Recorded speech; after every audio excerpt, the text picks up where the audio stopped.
आप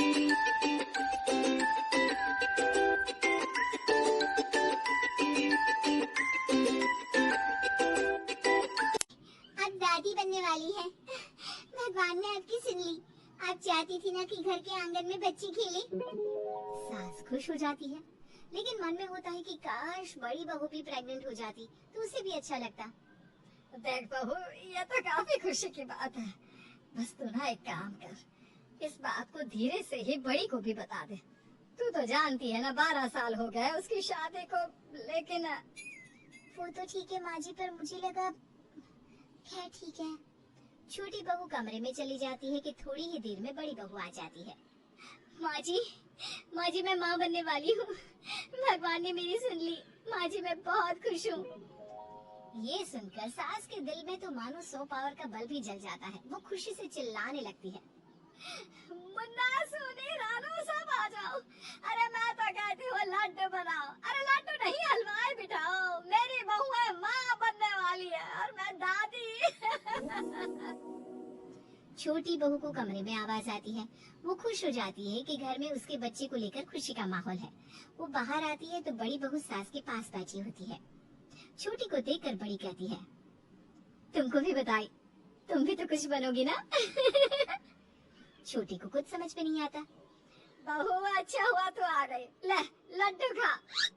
बहू लड्डू खाती है लेकिन उसे उल्टी आ जाती है। वो उल्टियाँ करने के लिए अपने कमरे में चली जाती है।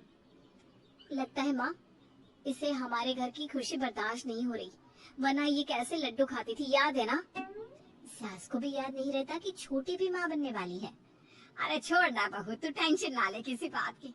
तू अब माँ बनने वाली है ना, अपना ख्याल रख। जा कमरे में जा, मैं तेरे लिए कुछ अच्छा बना कर लाती हूँ। बड़ी बहू कमरे में चली जाती है और सास किचन में। सास खाना बना रही होती है कि छोटी आ जाती है। क्या बात है माँ जी, आप तो अभी से इतनी खुश हो रही हैं। बच्चा आ जाएगा तो आप तो फूली नहीं समाएंगी। हाँ बहू, ये तो है।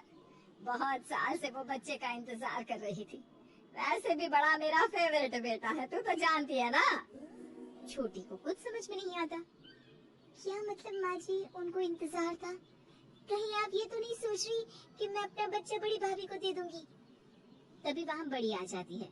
क्यों दे दोगी? मुझे नहीं चाहिए किसी का बच्चा। वैसे भी भगवान ने मेरी झोली भर दी है। माँ जी ने बताया नहीं क्या तुमको? छोटी भाभी की बात सुनकर खुश हो जाती है। अरे वाह भाभी, माँ जी ने तो नहीं बताया। मुझे लगा कि मैं माँ बनने वाली हूँ, इससे घर का माहौल इतना अच्छा हो रहा है। लेकिन भाभी आप भी माँ बनने वाली है, ये तो दोगुनी खुशी है इस घर के लिए। हाँ, अब ज्यादा बातें ना बना। बड़ी का सबको मिलकर ख्याल रखना है, समझी ना। लेकिन माँ जी, मैं भी तो माँ बनने वाली हूँ। हाँ तो बड़ी 12 साल के बाद प्रेग्नेंट हुई है, जरा इसके बारे में सोच। हाँ, क्यों नहीं। बड़ी बहू देख रही होती है कि सास कैसे उसका ज्यादा ख्याल रख रही है और छोटी का कम, लेकिन वो बड़प्पन रखती है। सास के हाथ का बना खाना लेकर वो छोटी के कमरे में जाती है। अरे छोटी, ये खा ले। अरे नहीं दीदी, मैं नहीं खा पाऊंगी, ये आपके लिए सासू माँ ने बनाया है ना। अरे तो क्या हो गया, तू भी तो प्रेग्नेंट है। वैसे भी बड़ी भाभी सास के बराबर ही होती है।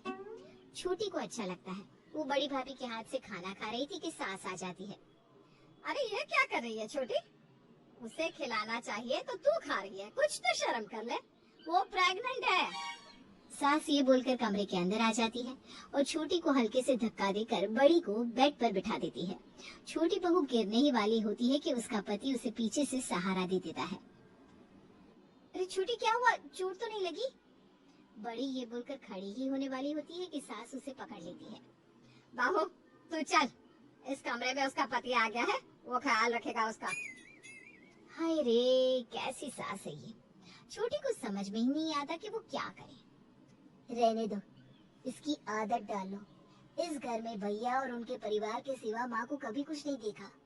मेरे साथ तो कई बार ऐसा व्यवहार करती है जैसे मैं उनका सगा बेटा ही नहीं हूँ। बाहर खड़ा बड़ा भाई सब कुछ सुन लेता है। वो कमरे में जाकर अपनी बीवी को सारी बात बताता है।